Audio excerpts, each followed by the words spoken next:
Aujourd'hui, on a une date particulière parce qu'on est le Zayin Adar, le 7 Adar.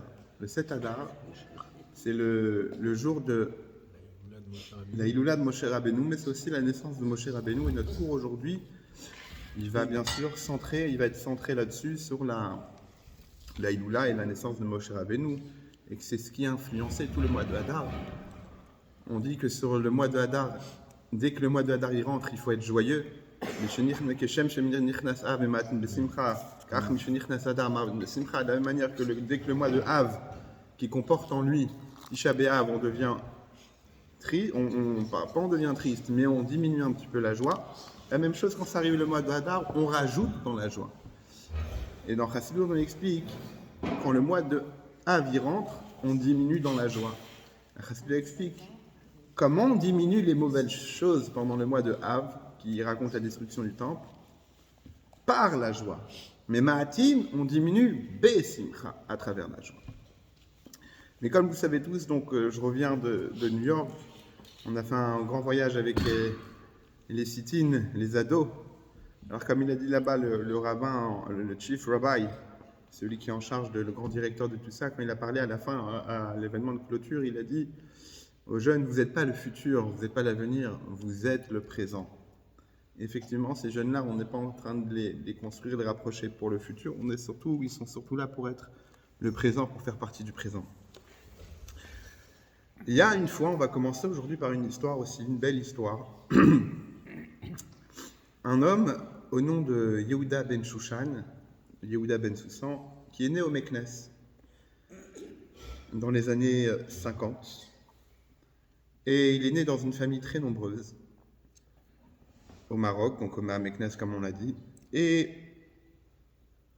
il raconte un petit peu, il commence à raconter son histoire par la vie, comment il vivait là-bas, comment la table de ses parents, il a un souvenir qu'il a toujours marqué, c'était la fête de Pessah. La table de ses parents, elle était pleine, elle avait des invités, et le père là-bas, il racontait des belles histoires. Ce qui l'a marqué aussi, c'est l'histoire que son père racontait sur Hana et ses 7 enfants, que les 7 enfants, les uns après les autres, ils ont préféré être tués plutôt que de se convertir de force. Et lui, il a grandi, il était à l'école, son père, il avait un grand commerce de tabac, et jusqu'à qu'il avait l'âge de 16 ans, il étudiait dans une yeshiva qui s'appelait Tiferet Yaakov, si je ne me trompe pas, et la plupart des autres amis à lui, ils étudiaient à l'école qu'on connaît tous, l'Alliance, où là-bas, on apprenait aussi bien le français, etc. Et lui, il se rappelle que tous les vendredis après-midi, donc après le repas de midi, il faisait les Messivot Shabbat, c'est-à-dire il se rassemblait avec ses amis. Et avec ses amis, ils allaient à la synagogue, et il y avait là-bas le premier émissaire que le rabbi l'a envoyé, c'était le rabbin Michael Lipsker. Il l'a envoyé à Meknes, et il rassemblait justement les jeunes, il leur racontait des histoires, il chantait des belles chansons, et comme ça lui a marqué ses souvenirs. À l'âge de 16 ans, il a commencé à arrêter de fréquenter l'école. Il s'est lancé directement dans le business de son père. C'est une grande entreprise de tabac, d'import-export. Et très vite, lui, il a réussi dans ces affaires-là et il a monté une antenne à Paris. Le temps passe et il se marie. Il se marie vers l'âge de 24-25 ans. Et le problème, c'est que 1 an, 2 ans passent et il n'a toujours pas d'enfant. Le travail va bien, le business va bien, le shalom bayit aussi. Mais il y a un grand problème, c'est que ça manque un enfant à la maison. Ils n'arrivent pas à tomber enceinte. 1 an, 2 ans, 3 ans, 4 ans, 5 ans. Et il essaye des traitements comme il y avait le peu qu'il y avait à l'époque. Un traitement, 2 traitements. Comme ça, 10 années passent, toujours pas d'enfant. Un jour, alors qu'il est à Paris, dans le 9e arrondissement, chez un ami à lui, pour des affaires, au moment où il est chez lui, son ami raccroche le téléphone et lui dit « Dis-moi Mazel Tov ». Il dit « Ah bon, pourquoi ?» Il dit « Je viens d'être grand-père. Mon fils, il a eu une petite fille. » Et il lui dit un grand Mazel Tov. Et quand lui dit « Dis-moi Mazel Tov », tout de suite, il se rend compte un petit peu qu'il a peut-être été maladroit. Il attrape la main et il dit « Excuse-moi, je suis vraiment désolé de t'importuner avec ma joie. Je sais que pour toi, c'est pas si facile que ça. Mais pourquoi tu fais pas comme mon fils ? Mon fils aussi, il a eu des difficultés à avoir des enfants. Il a demandé une bracha au rabbi de Lubavitch.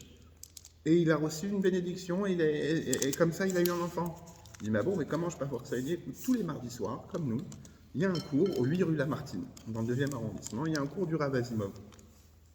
Va au cours de Tania, et après le cours, demande au Rav Asimov que tu expliques ta situation, et lui, il va demander, lui, c'est l'émissaire du Rabbi à Paris, que M. Abramovitch a connu, M. Zisline, on l'appelait comme ça à l'époque, c'est l'émissaire du Rabbi à Paris, il va te dire comment faire pour obtenir la bénédiction du Rabbi.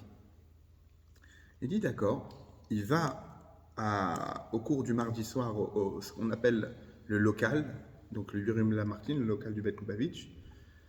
À la fin du cours, il se présente chez le Rav Asimov, il dit voilà, je m'appelle Yehuda Ben Fussan, et il explique son problème, il dit voilà, ça fait 10 ans qu'on est marié avec ma femme, on n'arrive toujours pas à avoir d'enfant. Le Rav Asimov lui dit écoute, c'est quoi ton prénom? Écris ton prénom, je vais demander une bénédiction au Rabbi de Lubavitch pour que tu aies des enfants. Quelques jours après, il appelle et il dit je m'excuse, mais j'ai eu un appel du secrétariat à Brooklyn et il me demande quel est le prénom de ta mère. J'ai oublié de demander le prénom hébraïque de ta mère. Il lui donne le prénom hébraïque de sa mère et il lui dit ok, très bien, je renvoie ton nom chez le rabbi à New York. Et 9 mois après, jour pour jour, sa femme elle accouche d'une petite fille qui l'ont appelée Mazal Batia. Et ça devient le bonheur absolu dans la famille. Avoir un enfant après 10 ans alors que tous les docteurs étaient quasiment désespérés, c'était quelque chose d'extraordinaire. La fille, elle était choyée, chouchoutée, c'était un bonheur. Le temps avance, elle a 3 ans, à l'âge de ses 3 ans, Yehuda avec sa femme, ils font un calcul, il dit écoute, pour l'avenir de notre enfant, l'argent on en a grâce à Dieu, on n'a pas eu d'enfant, maintenant on a un enfant, l'avenir en France et au Maroc, c'est pas ce qu'il y a de mieux, viens on voyage, viens on fait l'Aliyah en Israël. Il a un ami qui travaille en Israël, qui lui organise tout comment faire. À l'époque, c'était pas comme aujourd'hui, vous avez l'agence juive, il s'occupe de tout. Avant, c'était un peu plus compliqué, il y avait toujours l'agence juive mais pour aider à organiser l'Aliyah, mais c'était pas si facile. Et donc cet ami-là qui est en Israël, il organise tout. Et il arrive et ils arrivent à faire le voyage. Et quel bonheur c'était pour lui quand sa fille, âgée de 5 ans, revenait du Gan, du jardin d'enfants, en disant des paroles en hébreu. Pour eux, c'était le bonheur absolu. Il commençait vraiment à bien s'installer en Israël. Un jour, on est à la date de Tou Bishvat. Et Mazal Batia, la petite fille de 5 ans, rentre à la maison en se plaignant qu'elle a mal à la tête. Bon, sa mère dit c'est une douleur, c'est un enfant qui a mal à la tête, ça arrive, elle lui donne un Doliprane. Le problème, c'est que ça commence à devenir récurrent. Le lendemain, elle revient, elle rentre, elle se plaint à nouveau, maman, j'ai mal à la tête. Sa mère lui donne un Doliprane. Et au bout d'une semaine, sa femme, elle n'en avait pas encore parlé à son mari pour pas l'affoler pour rien, parce que c'était un père poule. Et là, elle lui dit, écoute, Yehuda, je sais pas, il y a quelque chose qui va pas, ça fait plus d'une semaine que Mazal elle rentre de l'école, elle se plaint qu'elle a mal à la tête. Et lui, il entend ça, il dit, c'est pas normal, une semaine, avoir des maux de tête tous les jours, il y a quelque chose qui va pas. Il l'amène chez le médecin, et le médecin le sculpte, et il lui dit, écoutez, moi je vous conseille d'aller faire un scanner. À l'hôpital, il me semble, aujourd'hui c'est Ichlov, à Yerushalayim. Là-bas, ils sont spécialisés dans tout ce qui est maux de tête, les scanners de la tête, la radiologie de la tête. Allez-y là-bas, et là-bas, on vous aidera mieux. Il va avec la petite, il commence à s'angoisser, il y a la tension qui monte. Il va avec la petite à l'hôpital là-bas, et quand il arrive à l'hôpital, elle fait son scanner, et après qu'elle obtient les résultats, c'est le docteur qui arrive. Le docteur, il lui dit, venez, suivez-moi dans mon bureau. Lui, il commence à avoir la tension qui monte. Oh là là, ça c'est pas du tout bon présage, c'est pas du tout une bonne nouvelle. Qu'est-ce qui se passe? Il arrive dans le bureau, il y a un autre professeur à côté, et les deux ils sont là. Et il lui dit, écoutez, on a une très mauvaise nouvelle pour vous. Et votre fille, elle a ce qu'on appelle une tumeur au cerveau. Et lui, à ce moment-là, quand il entend ça, il tombe, son monde entier, il s'écroule. Il dit, c'est pas possible. Il dit, écoutez, voilà, regardez la radio, elle est ici. Il me dit, mais qu'est-ce que je peux... dites-moi qu'est-ce qu'il faut faire, dites-moi combien il faut payer, dites-moi comment la soigner, comment la sauver. Il dit, écoutez, je vais vous dire la vérité, ici en Israël, on n'est pas encore assez spécialisé pour traiter ces sortes de tumeurs. Pardon. Moi, je vous conseille, allez à Boston. À Boston, il y a un hôpital qui est spécialisé pour les tumeurs au cerveau. Eux, là-bas, s'il y a quelque chose à faire, là-bas, ils pourront faire quelque chose. Et il dit, comment ça, s'il y a quelque chose à faire? Il dit,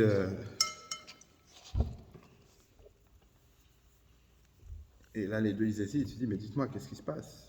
Et il dit, d'après la radio qu'on a devant nous, d'après les résultats, il lui reste 6 mois à vivre. Il lui dit, c'est pas possible. Il commence à se taper la tête contre le mur. Il dit, mais non, c'est pas possible. Il appelle un ami français à lui qui habite Lyon, un grand docteur aussi. Il lui dit, écoute, regarde ce qui vient d'arriver. Je t'envoie tout de suite les résultats par fax. Fais quelque chose. Dis-moi qu'est-ce qu'il faut faire. Son ami reçoit tout de suite le fax. Il dit, écoute-les. Ils ont raison. S'il y a quelque chose à faire, s'il faut opérer, si on peut opérer, les seuls qui sont capables de faire ça, c'est les Américains. C'est des Américains à Boston. Il dit, si tu veux, moi je connais, j'ai un contact là-bas, je t'organise un rendez-vous. Il se dit, mais comment je vais annoncer ça à ma femme? Il est dans tous ses états, il commence à pleurer. Et concrètement, il n'y a pas le choix, il faut voyager à Boston. Ils arrivent à Boston. Et là-bas, ils arrivent à l'hôpital, ils avaient déjà un rendez-vous organisé, et ils rentrent pour faire le scanner. Elle fait un nouveau scanner, encore une fois. Et là, il est avec sa femme. La petite qui rentre sur comment on appelle ça, dans l'appareil, voilà, l'IRM. Et elle en ressort, ils ont les résultats, il appelle dans le bureau, il dit, écoutez, opérer, on peut opérer, mais il y aura des issues. Il dit, ah bon, lesquelles? Il dit, soit on est obligé de toucher le cerveau, donc elle va être handicapée, puisque quand tout est dans la tête, il suffit de toucher un mauvais truc, un mauvais nerf, et donc ça touche le corps en entier. Et il dit, c'est quoi la deuxième solution? Il dit, la deuxième solution, si on n'opère pas, c'est 6 mois maximum. Et lui, il ne sait pas quoi faire, et sa femme, elle l'attrape à ce moment-là, elle dit, écoute, c'est lui qui nous a donné la bénédiction, c'est le rabbi. On venait à Boston, va chez le rabbi, c'est à 2 heures de voiture, 2h30 de voiture. Va à New York, il demande une bracha au rabbi, dis-lui quoi faire, est-ce qu'on fait l'opération ou pas? Il dit, mais t'as raison. Il prend la voiture, il appelle un ami à lui à Flatbush. À Flatbush, une grande communauté de juifs marocains. Et à Flatbush, il lui organise un entrevue, ce qu'on appelle une Nichilut chez le rabbi. Sauf qu'on ne rentre pas comme ça, c'est-à-dire que le rabbi avait une liste d'attente des gens qui voulaient voir le rabbi. Et ça durait jusqu'à 2-3 heures du matin que le rabbi recevait des gens. Et là, quand il appelle le secrétariat, on lui dit, écoute, ce soir, c'est pas possible, c'est vraiment plein. Il dit, écoute, j'ai une fille qui est entre la vie et la mort, j'ai absolument besoin du conseil du rabbi, de la bracha du rabbi, quoi faire, je ne sais pas quoi faire. Il dit, bon, viens et on verra ce qu'on peut faire. Il prend il prend l'avion, il arrive à New York, et quand il rentre dans le 770, où on était il y a quelques jours, il revoit des visages, il voit les gens en train d'attendre avant de rentrer, les gens qui font Télim, il rentre dans la petite salle, qu'on appelle le Zalakatan, la petite salle, les gens en train d'étudier, et ça l'a replongé des années en arrière, quand lui, il était au Meknes avec le rabbin Michael Itzker, qui entend ça. Et au bout d'un moment, le Rav Groner, il arrive, il vient le voir et il lui dit, prépare-toi, tu rentres dans quelques instants. Il appelle, ça arrive son instant, il rentre dans le bureau du Rabbi. Chez les Chassidim, on appelle le bureau du Rabbi le Gan Eden à Elion, c'est-à-dire le Gan Eden du haut, tellement c'est un endroit Kadosh. Et quand il rentre dans le bureau du Rabbi, quand il voit le Rabbi, tellement qu'il est à la fois impressionné, mais à la fois ému et tourmenté par ce qui lui arrive, il commence à aller éclater en sanglots dans le bureau du Rabbi. Et le Rabbi, il le regarde, il reste très sérieux, et il lui dit, est-ce que tu as demandé la permission avant de rentrer de la tristesse dans mon bureau pendant le mois de Hadar? Et lui, il entend clairement les mots du Rabbi, il dit, mais Rabbi, c'est une blague ou quoi? On parle ici de la vie de ma fille. Le Rabbi continue très sérieusement en lui disant, et tu veux sauver la vie de ta fille en rentrant de la tristesse, en étant triste pendant le mois de Hadar? Et là, lui, il éclate en sanglots, il dit, Rabbi, dites-moi ce qu'il faut faire, je serai prêt à tout faire, dites-moi ce qu'il faut faire, je veux seulement sauver la vie de ma fille. Le rabbi lui dit, le mois de Hadar, c'est le mois où tout vena afor, où tout s'est retourné, tout s'est transformé. C'est-à-dire que Haman, il avait décidé de tuer tout le peuple juif et tout s'est retourné contre lui. Le rabbi prend, il prend ses deux mains, il les met à gauche et il dit en français, retourne, et il déplace les mains sur la droite, retourne, tout va se retourner. Quand un chassid, il entend une chose pareille, il rentre à l'hôpital, il dit, redonnez-moi ma fille, on voyage en Israël, il n'y a plus rien. Mais lui, il n'avait pas encore ce niveau de chassid. Et en 2 minutes, il se retrouve dehors. Quand il arrive dehors, il réalise qu'il a oublié l'essentiel. Est-ce qu'il faut faire l'opération ou pas? Il va voir le secrétaire du rabbi, Rav Groner, il lui dit, j'ai oublié, j'ai pas reçu la réponse, est-ce que je fais l'opération ou pas? Le rabbi m'a pas répondu. Et il dit, écoute, rentrer, c'est impossible, tu vas pas rentrer. Et ça, je serai catégorique. Et ceux qui connaissent Rav Groner, ils savent qu'on ne discute pas avec lui.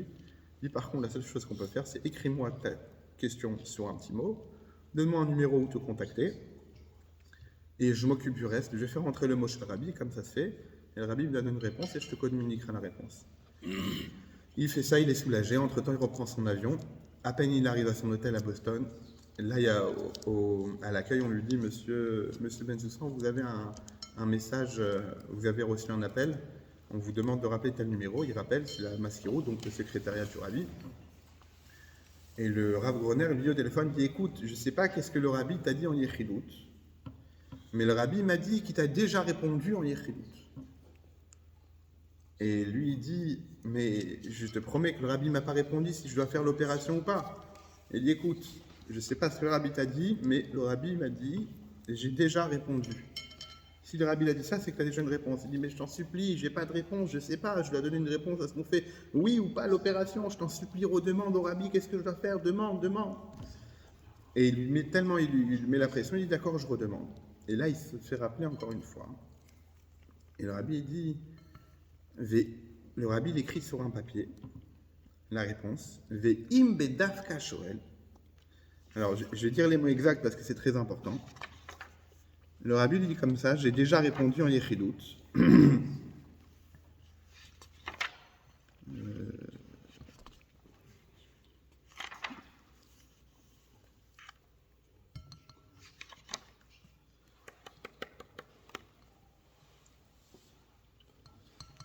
J'ai déjà répondu en Yechidout. Et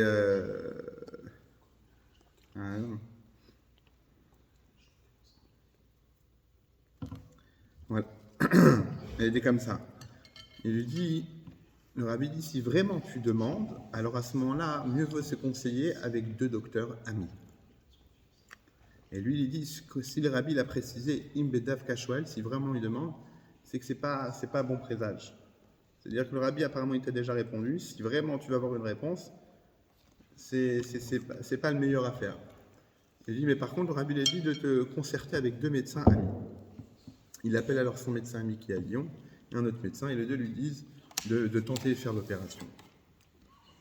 Aujourd'hui, quand il raconte cette histoire-là, il dit, je sais que j'ai fait une grande gaffe en ne pas écoutant. J'aurais dû obéir, j'aurais dû dire, allez, je prends ma fille, je pars. Il dit, mais concrètement, j'avais pas assez la émouna pour en arriver là. Et donc, j'ai décidé de faire l'opération. On fait l'opération.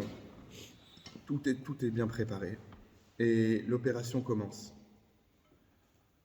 Et là, je vois ma fille qui est avec le masque en train de se faire endormir. Elle est portée dans la salle d'opération, sur le billard, comme on dit. Et la porte se ferme, il n'a pas le droit d'y assister. Et lui, il est dans le couloir avec un livre de Télim, de psaumes, pour lire des Télim, comme on lit dans ce moment-là. Il lit. Et l'opération, elle était estimée à 6 heures d'opération. Et à un moment, au bout d'une demi-heure, chaque instant, c'était comme une éternité. Au bout d'une demi-heure, il voit le médecin, gabardine blanche, sortir. Il revient avec 2 autres gabardines blanches et lui commence à s'inquiéter. Il dit, c'est pas normal, ça sent pas bon, ça sent pas bon. Et ça court, il ressort, et il y a encore un autre médecin qui arrive, un autre service, et lui commence à crier, je vous en supplie, dites-moi qu'est-ce qui se passe, j'en peux plus. Et là, le médecin en chef l'attrape et lui dit, venez dans le bureau. Et il sort le scanner et dit, avant de commencer l'opération, on a fait un dernier scanner. Il dit, il n'y a plus rien. On a ouvert la tête, mais on se rend compte qu'il n'y a plus rien, il n'y a pas de tumeur, il n'y a rien du tout. On ne sait pas comment expliquer ça.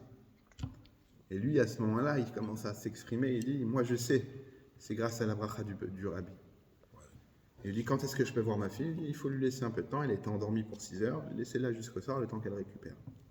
Il est comme un dingue, il saute de joie, ma fille elle n'a rien, il y a une bracha qui s'est réalisée.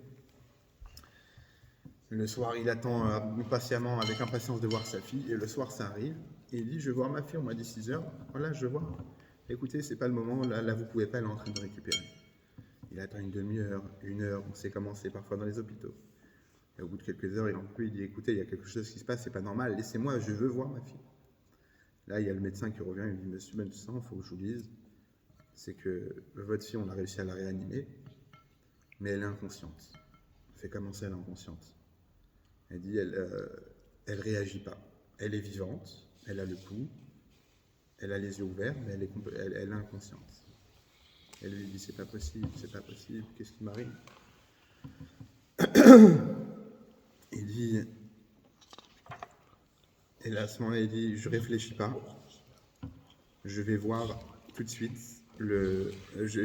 j'appelle tout de suite le secrétariat, et il dit au secrétariat, qu'est-ce qui se passe? 5 minutes seulement, il fait le voyage jusqu'à New York, il va au secrétariat et il dit au secrétariat, je ne bougerai pas de là tant que je n'ai pas une réponse du rabbi. Et lui, il dit, écris-moi encore sur une lettre, je vais la rentrer chez le rabbi. Il fait rentrer la lettre chez le rabbi, le secrétaire, et 5 minutes après, il y a une réponse du rabbi qui dit, Askir al-Action, je vais le mentionner sur le OL de mon beau-père, donc le rabbi précédent, l'irefou Hachelema pour une bonne guérison, Vivas Rutov, ils vont annoncer des bonnes nouvelles, Veikuyam Bahem, et que ça va s'accomplir chez eux, Va Chodesh Asher Nefach Lahem Yagon et Simcha, le mois qui s'est transformé chez eux de tristesse en joie, Veikibel et Asher Katav Mordechai Alehem, et qu'ils ont accepté ce que Mordechai leur a prescrit. Ça, c'est les mots du rabbi. Le rabbi voulait lui dire, ne t'inquiète pas, il y aura une bonne guérison. Mais, par contre, toi, de ton côté, il faut que tu fasses des efforts d'accepter, comme les Juifs, ils ont accepté ce que Mordechai leur a dit. Avant qu'il retourne à l'aéroport, il décroche le téléphone, il appelle sa femme pour prendre des nouvelles. Et ils lui disent, écoute, elle s'est remise à parler, elle a repris ses esprits. Elle dit, ça je sais, elle dit à quelle heure, et il voit que c'est plus le moment où il a reçu la réponse du rabbi, que sa fille, elle a commencé à se réanimer toute seule, à reprendre petit à petit ses forces. Maintenant, il devait la garder à l'hôpital encore quelques semaines, le temps qu'elle récupère totalement. Et donc, il a décidé de passer Pessah à New York chez son cousin à Flatbush, parce que sa fille était encore à l'hôpital. Et quand c'était Pessah, le dernier jour de Pessah, chez les Lubavitch, chez les Chassidim de manière générale, on fait une Seouda, un grand repas qu'on appelle Seoudat Mashiach, la Seouda de Mashiach. Et lui, il dit à son cousin, regarde, je sais que chez Lubavitch, ils font une grande fête pour la fin de Mashiach, la fin de Pessah, qu'ils appellent Seoudat Mashiach, parce que c'est le jour où on lit l'Haftara de Mashiach. On parle de Veyat Sachoter Megezaïcha, et on parle de la naissance du roi Mashiach qui va descendre de David, de Ishaï, son père. Et il lui dit, viens, on marche Flatbush jusqu'à Cronite, c'est à peu près 45 minutes à pied, viens, on va là-bas pour la fête, pour la clôture de la fête. Pardon, il marche jusqu'à Cronite, c'est quand ils arrivent, le 770, il est plein. Et quand le 770, il est plein, c'est un vrai Farbringen, donc le rabbi qui dit des discours, puis ensuite il s'arrête et tous les chassidim chantent.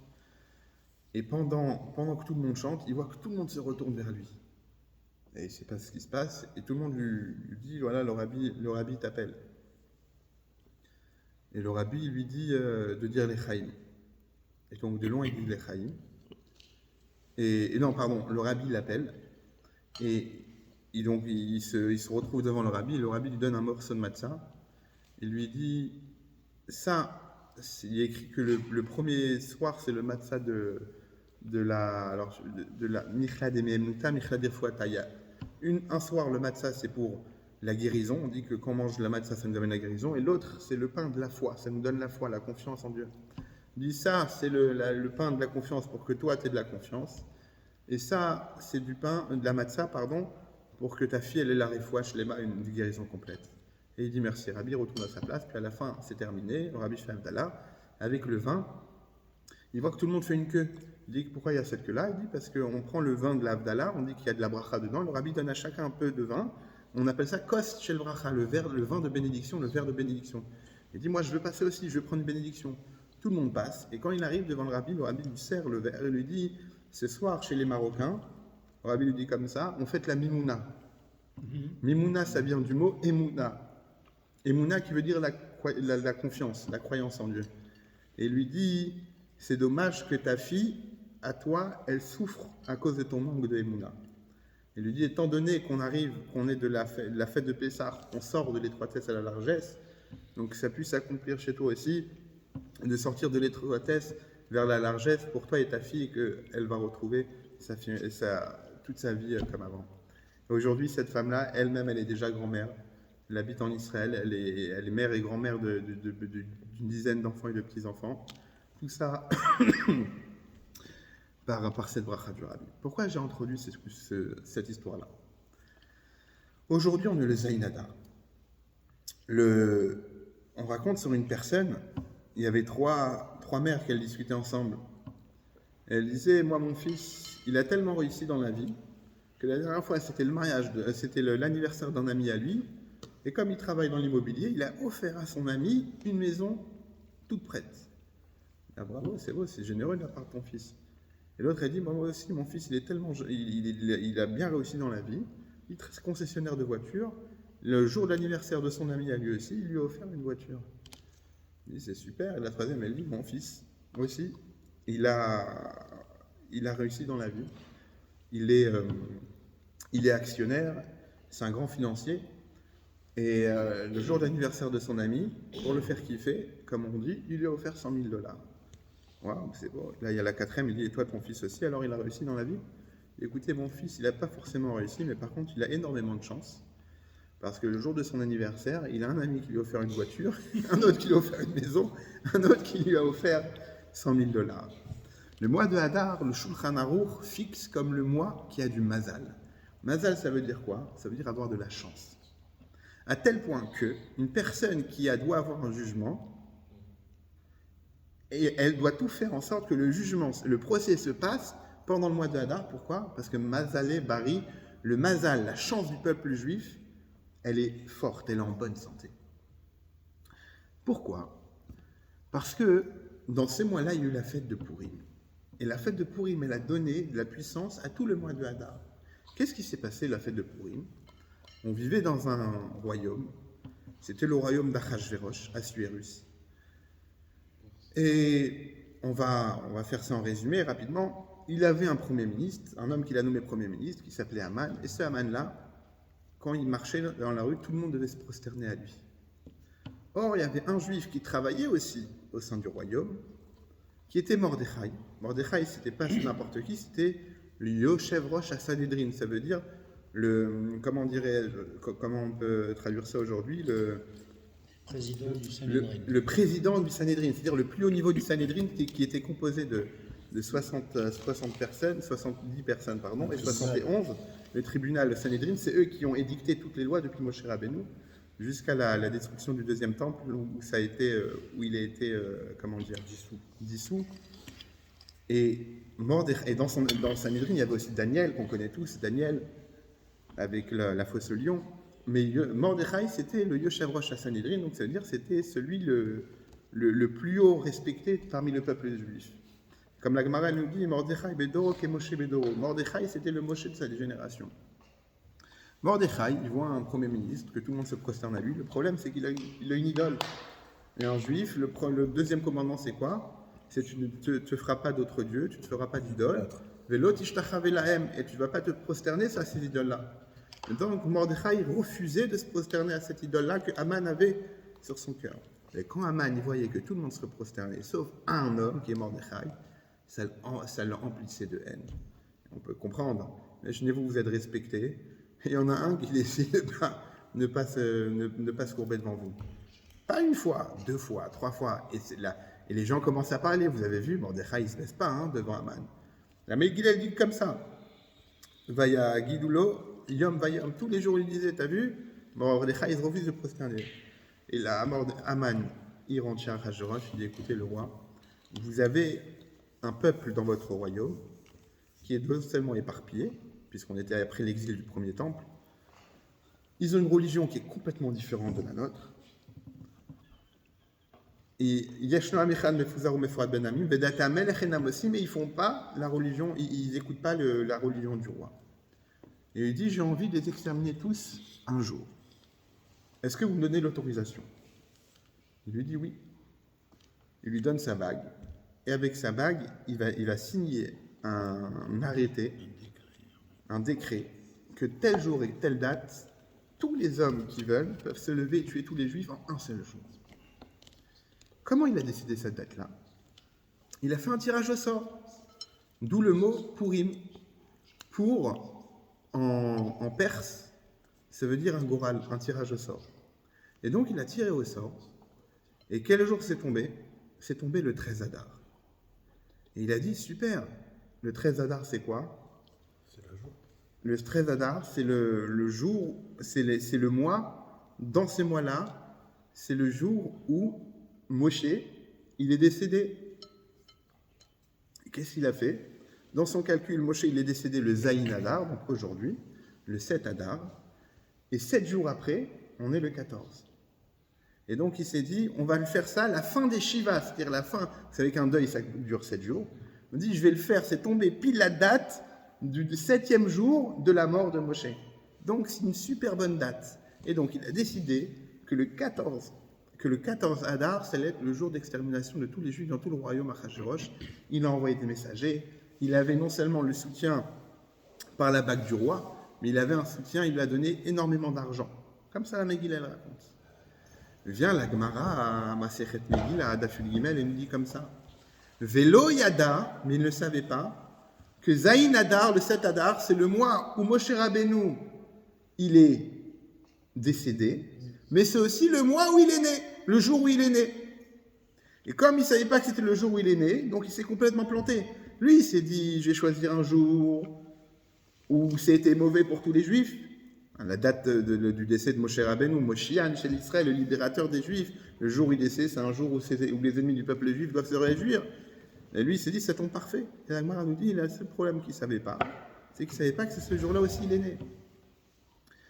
Mais on peut se poser une question, comment tu peux dire sur Aman? Il savait la date du décès, mais il ne savait pas la date de naissance. Apparemment, la Gemara nous dit que Aman Pikeach Haya. Pikeach, ça veut dire quoi? C'est un homme intelligent qui savait étudier la Torah. Et dans la Torah, il a vu que quoi? Que Moshe était décédé le 7e jour. Alors dans la Torah, c'est pas écrit clairement. C'est un calcul que les Khamim ils ont fait, et pour la naissance, et pour la date de décès de Moshe Rabbeinu.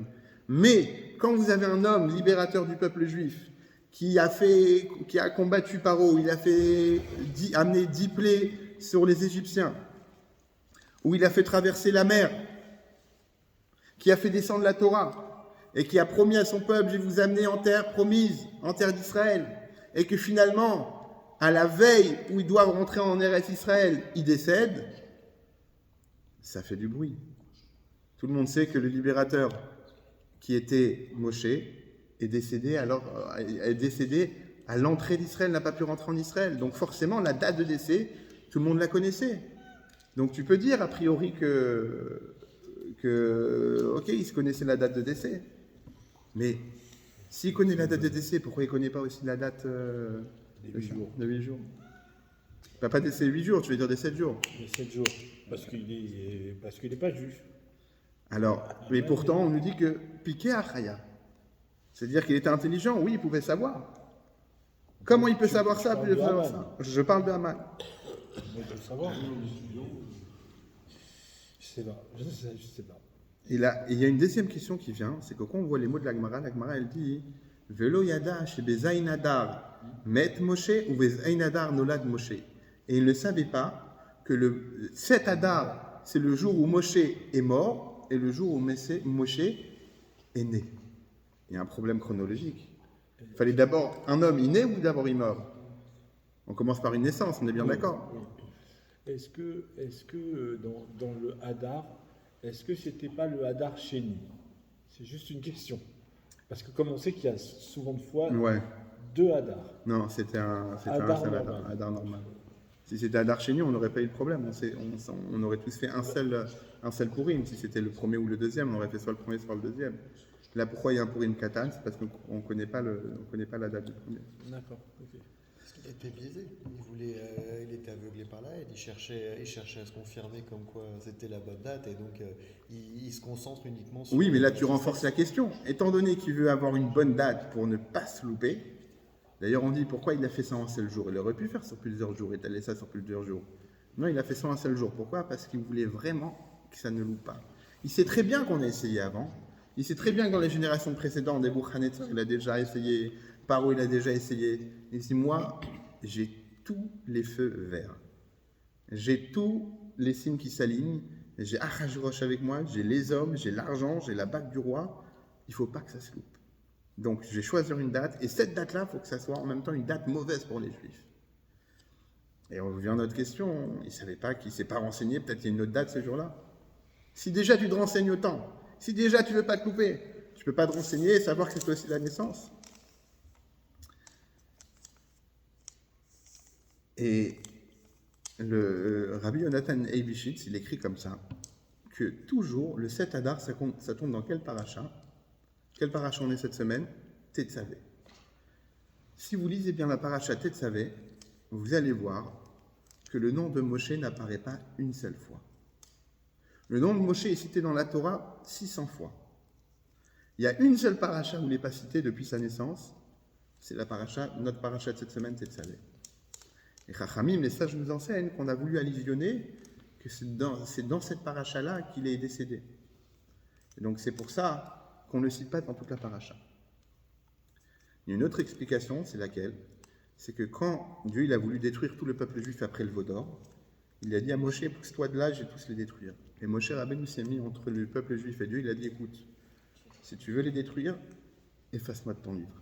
Je ne veux pas être dans un livre où un Dieu il a promis une terre promise et finalement il détruit tout son peuple parce qu'ils ont fait une grande erreur. Et quand Dieu il a vu la détermination de Moshe, il a dit d'accord, je vais punir seulement ceux qui ont vraiment fauté. Mais comme la force, elle est dans la parole, comme les mots ont une force, et que Moshe Rabbeinu il a dit, mais Chelina misifrecha sher katavta, efface-moi du livre que tu as écrit. Comme c'est sorti de sa bouche, donc il y a une paracha où le nom de Moshe il est effacé. Et c'est quelle paracha? C'est notre paracha Tetzavé, qui tombe aussi là où Moshe Rabbeinu il est décédé. Et maintenant, pour revenir à notre question, il ne savait pas, Moshe Rabbeinu, que c'est aussi la date du décès. Aman, pardon, il ne savait pas que c'était aussi la date de naissance. En réalité, Aman, il savait que c'était la date de naissance aussi. Mais il savait... Mais pourquoi il a accentué sur la date de la mort? Parce que lui, il a calculé comme ça. Il s'est dit, Zayin Hadar, c'est la date où Moshe Rabbeinu, il est mort. Mort au sens propre. C'est-à-dire que Moshe Rabbeinu ne va plus se renouveler. Il y a eu un moment, une grande période d'un grand juif, mais il n'y a plus de Moshe Rabbeinu, c'est terminé. Et quand on analyse les mots de l'Agmara, c'est pour ça qu'elle, chronologiquement, elle dit d'abord la mort, après la naissance. Et l'Agmara nous dit, il savait que c'était le jour de la mort, mais il ne savait pas que c'était le jour de la naissance. Il fallait dire le contraire. Il ne savait pas que c'était le jour de la naissance, puisqu'un homme, il commence par naître, puis ensuite décéder. Non, l'Agmara a voulu dire comme ça. Il savait que c'était le jour de la naissance aussi de Moshe Rabbeinu, il le savait très bien. Mais pour lui, il a dit c'est le jour où le chef du peuple juif, il est mort. Ça veut dire quoi? Ça veut dire qu'il n'y a plus de Moshe Rabbeinu. Et quand l'Agmara nous dit Velo Yada, chez Zayin Hadar Nolad Moshe Rabbeinu, il ne savait pas que dans Zayin Hadar, Moshe Rabbeinu, il est né, et que l'Agmara nous dit c'est après la mort. C'est pour nous dire qu'en réalité, il ne savait pas que Moshe Rabbeinu ne meurt jamais. Moshe Rabbeinu, il est toujours vivant dans chaque génération. Jusqu'à que le Zohar nous dit Pashtuta de Moshe bechol dara vedara. La neshama de Moshe, elle est dans chaque génération. Dans chaque génération, on a un leader qui s'occupe de tout le peuple juif.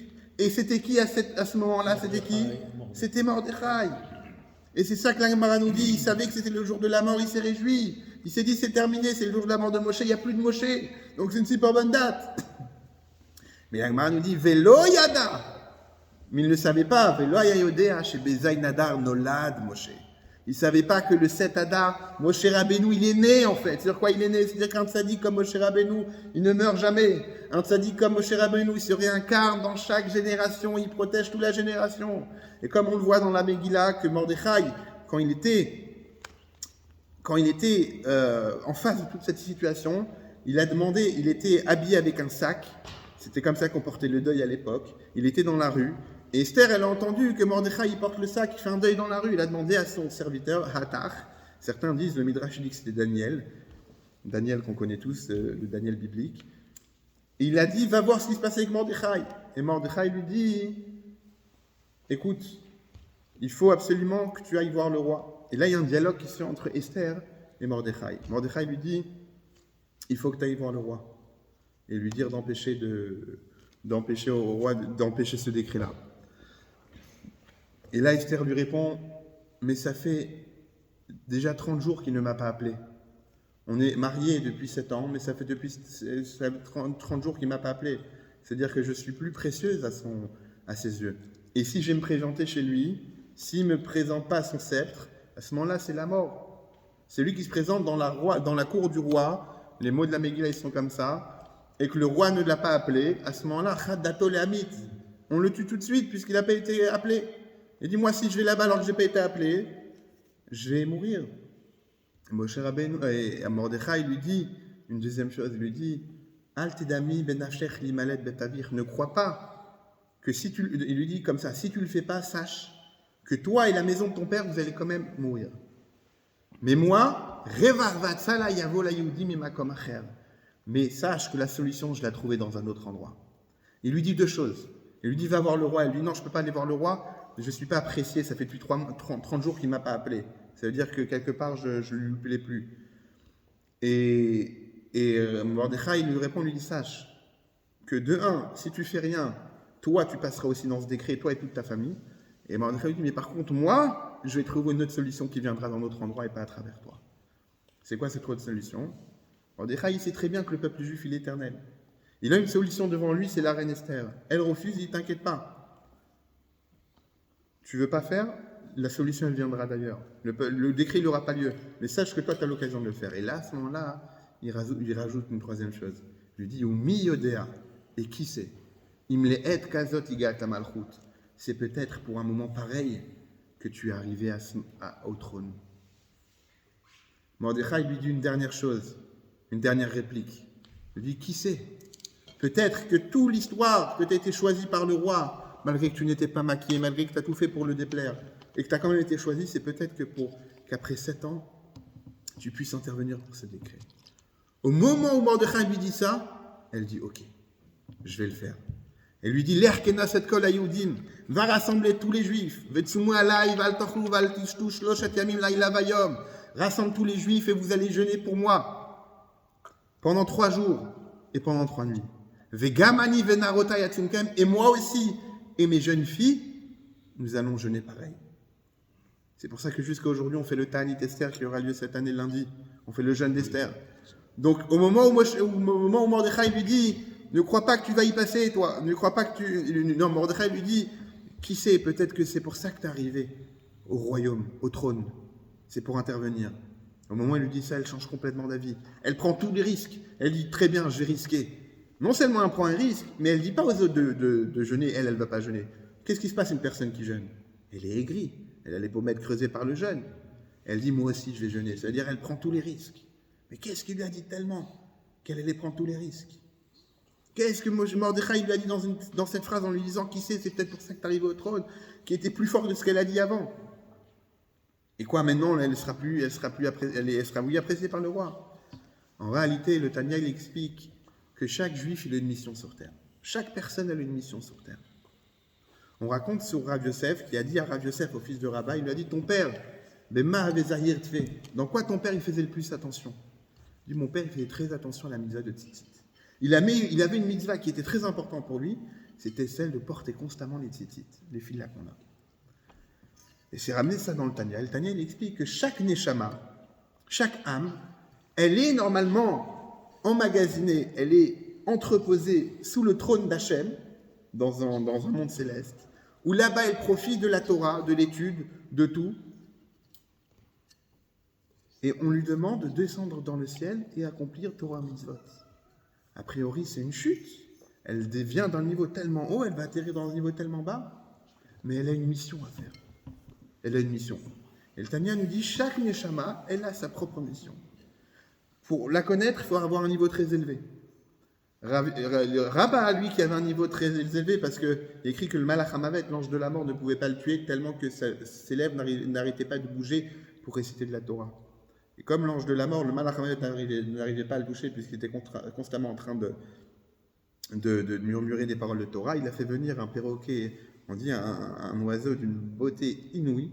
Et quand il a vu ça, il a été interpellé par la beauté. Au moment où il a été interpellé, il a arrêté de dire des paroles de Torah. À ce moment-là, il est arrivé, il lui a fait il a pris sa neshama. J'avais entendu autre chose, Rav. J'avais entendu qu'il Vous parlez de la fête de Purim. Non, il n'arrêtait pas.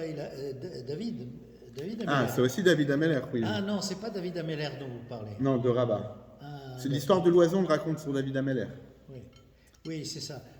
L'ange de la mort ne pouvait pas le prendre parce qu'il n'arrêtait pas de chanter des Tehillim. Exactement. Et il a loupé une marche. Et quand il a loupé la marche, il a arrêté son chant Exactement. une fraction de seconde et l'ange de la mort qui attendait. C'est ce moment-là. Et sur la phrase qu'on dit sur Rabat, que sa bouche ne s'arrêtait pas d'étudier jusqu'à que même le Malach Hamavet ne pouvait pas le toucher. Donc un niveau comme lui, il savait que c'était quoi la mitzvah, la mission pour laquelle il était venu, c'était l'étude sur ça, et ben, il faisait très attention. On le voit aujourd'hui dans les gens qui nous entourent, il y a des personnes qui font très attention à une mitzvah plus qu'à une autre. Il y a des personnes, pour eux, c'est très important de venir à la synagogue le Shabbat. Il y en a que quand ils sont à la synagogue, c'est extrêmement important pour eux de faire telle prière. Il y en a qui vont faire très attention de donner la tzedaka tous les jours. Il y en a d'autres, ça va être l'avat Israël. Il y en a d'autres, ça va être aider par tous les moyens une autre personne. Chacun, il a un domaine dans lequel il excelle. Mais pas tout le monde sait c'est quoi le but de notre Neshama ici. Et c'est ce que Mordechai lui dit à Esther. Mordechai lui dit, qui sait? C'est peut-être ton but à toi pour lequel tu es venu ici. Dès qu'il lui a dit ça, dès qu'il lui a dit c'est peut-être ton but pour lequel ta Neshama est venue dans ce monde-là, elle s'est dit si c'est ça mon but, alors je vais le faire coûte que coûte. Et elle dit quelque chose comme ça. Je vais venir chez le roi alors que c'est contre la loi juive. Pourquoi? Esther, on sait tous, c'est une juive. Achashverosh, c'était pas un juif. Donc normalement, ils n'avaient pas le droit de se marier ensemble. Mais lui, c'était le roi et il a pris de force. C'est ce qu'on appelle un onès, c'est-à-dire un cas de force majeure. Onès, Rachaman n'a pas trait. Un onès, un cas de force majeure, la Torah, elle ne blâme pas. T'as pas le choix, comme pour une personne qui est en danger pendant Shabbat, on transgresse tout pour le sauver. Elle, concrètement, elle est en cas de force majeure pendant 7 ans. Et là, elle dit à Mordechai, quand j'allais voir le roi, c'était en tant que onès, Asher lo chadat. C'était, quand je venais, c'était en cas d'honnête, c'était force majeure, j'ai pas le choix. Mais là, maintenant, c'est de moi-même que je vais aller le voir. Donc, quelque part, j'y vais par moi-même, c'est-à-dire il n'y a plus le cas de force majeure, et donc je vais transgresser un interdit d'aller voir le roi alors que j'ai pas le droit. Et ça, Mordechai lui dit, sache que quand on parle de sauver tout le peuple juif, à ce moment-là, même pour ça, il faut faire Messirut Nefesh, c'est-à-dire il faut même transgresser cette chose-là, mais pour but que tu vas sauver le peuple juif. Et c'est ce qui va se passer. Elle arrive, elle se présente, Vaï Bayoma Shlishi, ce fut le 3e jour du jeûne. Va-t-il bâcher Esther Malchoud, Esther, elle met les habits au royaume. Elle se présente devant le roi Achashverosh.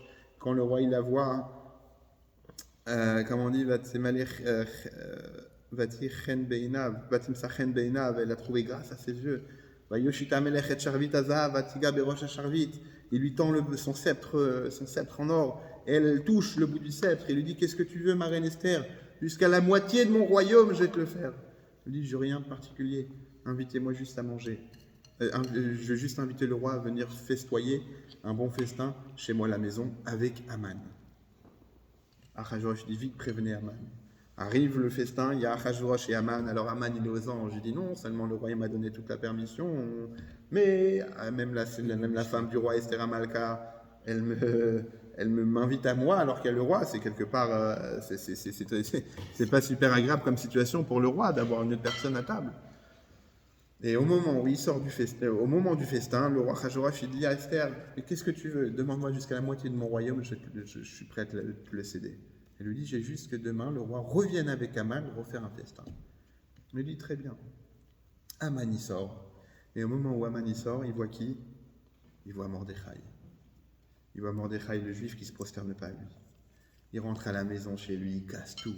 Il dit à sa femme, tu te rends compte? J'ai eu tous les honneurs du roi. J'ai été promu Premier ministre. La reine elle-même, elle m'invite avec le roi, c'est-à-dire que je suis le niveau le plus haut. Et ce Mordechai, il refuse de se prosterner à moi. Qu'est-ce qu'elle lui dit, sa femme? Elle lui dit, Zeresh, elle s'appelait sa femme, elle lui dit, écoute, fais une potence de 50 amotes, 50 coudées, à peu près 25 mètres de hauteur, que tout le monde peut voir, et demande au roi de pendre Mordechai là-dessus. Il dit, ma femme, c'est une très bonne idée. Il va, c'est le soir même, hein, il va dans le royaume, il va chez le roi, tu peux mettre dans mode silencieux si tu veux. Il va chez le roi pour aller demander la permission au roi de pendre Aman, de pendre Mordechai. Mais qu'est-ce qui se passe? Au même moment, le roi, il a du mal à dormir. Il dit, j'arrive pas à trouver, à mon sommeil, il y a quelque chose qui ne va pas. Il y a peut-être quelqu'un qui est en train de mal parler sur moi, peut-être je dois quelque chose à quelqu'un que je n'ai pas fait. Il demande à son serviteur, il lui dit, amène-moi le livre des remerciements. Amène-moi le livre sur lequel je me suis engagé à faire, à récompenser des personnes. Peut-être il y a une personne que j'ai oublié de récompenser. Et l'homme, il ouvre, le serviteur, il ouvre le livre. Effectivement, il y a un certain Mordechai qui a sauvé la vie du roi en dénonçant le complot de Bigtan et Teresh qu'on va décider d'empoisonner le roi. Et que Mordechai, comme il travaillait dans le royaume, le palais, il a entendu ça, il comprenait les 70 langues. Lui, ils avaient parlé en une autre langue que personne ne pouvait comprendre. Mais lui, comme il était Yoshev Rosh à Sanhedrin, et que le président, le PDG du Sanhedrin doit connaître toutes les langues, et lui, il savait parler les 70 langues, il a compris leur complot, il est parti, il a dit à Esther, et Esther, elle a dit au roi, au nom de Mordechai. Et le roi, il lui dit, ah, mais attends, il m'a sauvé de la vie, on lui a rien fait? Elle dit, non, on n'a rien fait du tout pour le remercier. Il dit, ah bon? Et à ce moment-là, la porte, il entend le bruit du portail qui s'ouvre, et il dit, Mi Bachatzer, qui est dans la cour? Le serviteur lui dit, les Nahari Amelech, les jeunes du roi, ils disent, c'est Aman. Elle dit, ah, très très bien, Aman il vient, je vais lui demander conseil. Aman il arrive, il dit, dis-moi Aman, qu'est-ce que tu aurais fait à ma place pour récompenser un homme que le roi a envie d'honorer? À ce moment-là, Aman, dans sa tête, il se dit, c'est sûr que le roi, il parle de moi. Et il lui dit, l'homme que le roi a envie d'honorer, moi, je lui aurais fait porter tous les habits royaux, avec la couronne du roi, le cheval blanc du roi, le faire chevaucher dans toute la ville, en criant devant lui, voici ce qu'on fait à l'homme que le roi veut honorer. Achashverosh, quand il entend ça, il dit, c'est une très bonne idée. Va faire ça à Mordechai le juif. Il dit, attends, il dit, va faire ça à Feken et Mordechai Yehudi à Yoshev Bishar HaMelech. Il dit, va faire ça à Mordechai le juif qui est assis aux portes du royaume, du roi. Pourquoi il y a autant de précision? Le Midrash dit, parce que quand Aman a entendu Mordechai, il a dit, attendez, vous êtes sûr qu'on parle du même Mordechai? Il dit, si, Mordechai le juif. Il dit, Mordechai le juif, il y en a plein de Mordechai qui sont juifs. Non, c'est lui qui travaille, c'est lui qui est dans mon royaume. Et à ce moment-là, il rentre chez sa femme, et il dit, lui, il était venu lui demander la potence. Il avait déjà construit la potence. En une nuit, il a construit la potence. Il voulait juste demander l'approbation. Il se retourne à que lui-même, non seulement c'est à lui d'habiller Mordechai, mais en plus, il doit le tirer le cheval. Et c'est raconté que quand il a tiré Mordechai dans toute la ville, et quand il est passé en bas de la maison de Zeresh, la femme de Haman, quand elle a vu ça, la femme de Haman, elle a pris la poubelle, elle croyait que c'était Haman qui était sur les habits, sur le cheval, et que c'était Mordechai qui le tirait.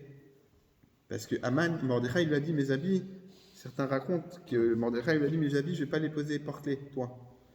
Il a mis ses habits, donc la femme d'Haman, elle croyait que c'était son mari sur le cheval, et Mordechai qui tirait, elle a pris toute sa poubelle, elle l'a balancée sur la tête de Haman qu'elle croyait que Mordechai. Et là, après ça, Mordechai il rentre chez lui à la maison. Et là, sa femme, elle lui dit, quand elle le voit comme ça, et quand il leur raconte tout ce qui s'est passé, sa femme et ses conseillers lui disent, écoute, dès que tu commences à trébucher devant le peuple juif, c'est le début de la fin. Sache que c'est que le début, t'es fini. Comme ça, ils lui disent en d'autres mots. Il n'a même pas le temps de se changer que les Avdamel, les serviteurs du roi, ils viennent, ils l'attrapent, ils lui disent allez, c'est l'heure d'aller festoyer avec Esther. Il arrive chez Esther et pendant le repas, le roi il redemande à Esther, Esther, qu'est-ce que tu veux que je te fasse? Jusqu'à la moitié du royaume, je suis prêt à te la donner. Et elle dit, je veux juste qu'il y ait une personne qui veut faire du mal à mon peuple. Il veut tuer tout mon peuple. Et là, Achashverosh dit, mais qui est cette personne-là? Elle dit, c'est lui, c'est Aman Aracha. C'est là qu'on va taper des pieds. Et là, Achashverosh, il est complètement dépassé, parce qu'il est complètement, il est entre la reine Esther, entre Aman, son conseiller, et tout ce qu'il avait demandé. Il sort pour prendre de l'air dans le balcon, et au moment où il sort pour prendre de l'air, il y a Aman qui se jette sur les genoux d'Esther pour la supplier en lui disant, s'il te plaît, ne fais pas ça, ne me tue pas, ne fais pas ça, ne me tue pas. Et quand le roi y rentre, il voit Aman accroché aux jambes d'Esther. Il dit, non seulement tu veux tuer ma femme, en plus tu veux la prendre dans ma maison. Et à ce moment-là, il y a Harvona. Harvona, c'était un conseiller du roi. Et il dit au roi, regardez par la fenêtre, vous voyez la potence? C'est Aman qui l'a faite pour pendre Mordechai qui a dit du bien sur le roi. Quand le roi il entend ça, il dit, pour la peine, vous allez pendre Aman et s'édifie sur cette potence-là. Et comme ça, Vena Aforou, tout s'est transformé contre lui. Et c'est pas terminé. De tout à l'heure. C'est le retournement qu'on a parlé tout à l'heure dans l'histoire. C'est le mois de Hadar, tout s'est retourné. C'est pour ça que le mois de Hadar, on fait des galipettes. C'est pour ça que le mois de Hadar, c'est un mois joyeux, on danse et on chante. Et c'est pas terminé. Parce qu'entre-temps, il y a le décret qui est déjà parti pour tuer les Juifs le 13 Hadar. Achashverosh, il fait un nouveau décret. Il ordonne à tous les Juifs, il donne la permission de se lever, de tuer tous leurs ennemis qui veulent. Le même jour. Donc tous ceux qui ont voulu faire du mal aux Juifs, le même jour, ils sont retrouvés eux-mêmes. Tout s'est transformé. Venahafachu. Et on dit dans la Megillah, tout s'est transformé pour le bien. Ça, c'est l'histoire de Purim, en résumé. Et Achashverosh, il a placé Mordechai dans la maison du roi. Et Achashverosh, dans la maison, de Haman. Et Haman lui-même, dans la maison de Haman, il a donné à Esther, et aussi Mordechai, il a été encore plus haut gradé, et il est resté là-bas. Et ça vient nous apprendre quoi? Ça vient nous apprendre la force de Mordechai. Mordechai, c'était la réincarnation de Moshe Rabbeinu. Il avait la Neshama de Moshe Rabbeinu, c'était le Moshe de la génération. Et quand Haman, il a vu que c'était la date de décès de Moshe Rabbeinu, il a dit, c'est super, Moshe, il est décédé, il n'y a plus de Moshe. Ils sont en exil, le peuple juif. Ils n'ont plus Israël, ils ont été déjà exilés, donc je peux faire ce que je veux. Mais la Gemara nous dit, Velo Yada. Chez Bezaïn Adar Nolad Moshe Rabbeinu. Ils ne savaient pas que c'était aussi le jour de la naissance. Et dans chaque génération, on a un Moshe. Et dans notre génération, on sait tous que c'est le Rabbi, le Moshe Rabbeinu de la génération, qui s'occupe de chaque juif. Il y avait un homme, c'était le Rav de Copenhague, au Danemark. Et le Rabbi lui a demandé d'élargir son périmètre d'influence sur toute la moitié de la Scandinavie, la Norvège et la Suède. Et comme ça, il essayait d'aller de ville en ville, et il n'y a pas de juifs là-bas, il n'y a pas de communauté, il n'y a rien. Un jour, il arrive dans une ville qui est à la frontière européenne, elle s'appelait cette ville-là, hein? En dessous, c'est... Norvège-Suède, c'était à la frontière de Norvège-Suède, ça se passe l'histoire. Et il voit une maison qui apparemment, c'est une maison juive.